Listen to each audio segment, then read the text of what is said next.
and strength, then at that point it becomes all about effort, communication, and technique. And they showed last night with the proper communication and effort, they can be an adequate defensive team, which is really all they need to be with that offensive firepower. So, yeah, this is a step in the right direction, no doubt.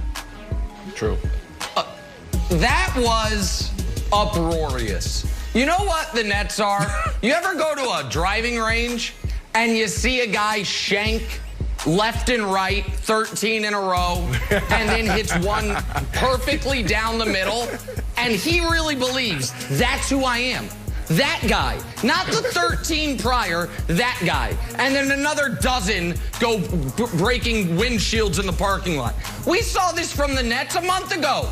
They held the Heat to 85 points, and it's like, oh, wow. Look, when they're locked in, when they're challenged, when their pride is questioned, we're going to see these defensive performances.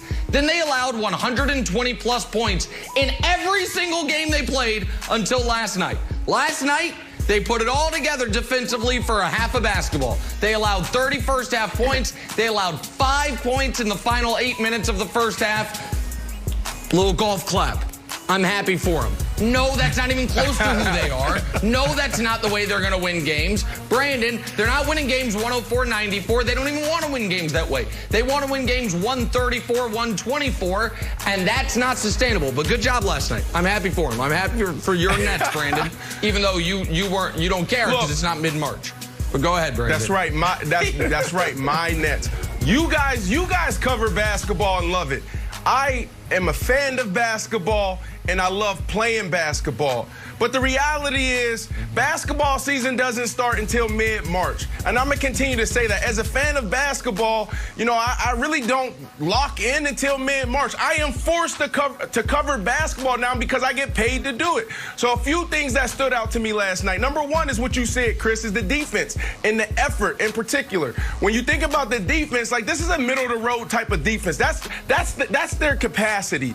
And if you give effort, then you have an opportunity, and it was much better effort on the defensive side. The second thing that stood out to me was Landry Shamet and Joe Harris. Joe Harris is having a really good year compared to what he's done in the past. We know who this guy is, and he just seems so confident and so comfortable. And the other guy who I talked about was Landry Shamet. Landry Shamet, it reminds me of Tyler Hero in the bubble. Remember at the beginning, like, this was a dude like taking shots, and we're like, why is he taking shots like that? And he wasn't making them, and then all of a sudden 20 here, 24, 25 in a 30-point game.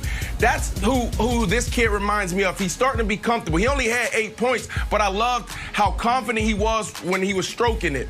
And then the last thing is James Harden. We're not praising James Harden enough. He only had 19 points. He's having career lows all over the place, but this dude is sacrificing. For him to be able to sit there at the top, getting his guys in the game, playing defense. I mean, the other night he was guarding Blake Griffin. So I think we need to talk about him more, because that was a big question. Can he do it? Who's going to be willing to sacrifice? And obviously it's him. All right, let's move on. How about this? Giannis put up 47 and 11 for the Bucks. Still lost to the Suns despite that line. That's 4 dubs in a row for Phoenix. But Broussard, was last night more about the Bucks' loss or the Suns' win? We know what the Bucks are. Giannis is going to fill up the stat sheet. He's a great all-around player, but they don't have a go-to superstar. Chris Middleton is their go-to guy. He's a go-to all-star, but Giannis isn't that guy, and we saw it last night. Was anybody surprised that he missed that shot at the end of the game? I'm glad they gave him the opportunity, but that's just not where he's at this point in his career yet. It was more about Phoenix. They've won 7 of 8. They've won 4 straight. And what you see is that Devin Booker and Chris Paul are getting comfortable playing with one another. Both of them have been great over the last month after, I wouldn't say a slow start, but just feeling each other out. When you have 2 dominant guards come together and play, it can take you a little while to get acclimated, and now they seem to be there. So, look, nobody's mistaking them for a championship contender. But the question is, can they be at the top of that second group with Utah, Denver, behind the 2 LA squads? And they're playing right now like they can, so good for the Phoenix Suns. The weird part about the Bucks is that they're the opposite of the Nets. When it comes down to the end of the game, the Nets have too many people to take the last shot of the game. The Bucks don't have enough. And so Devin Booker after the game was like, yeah, we actually felt good about it.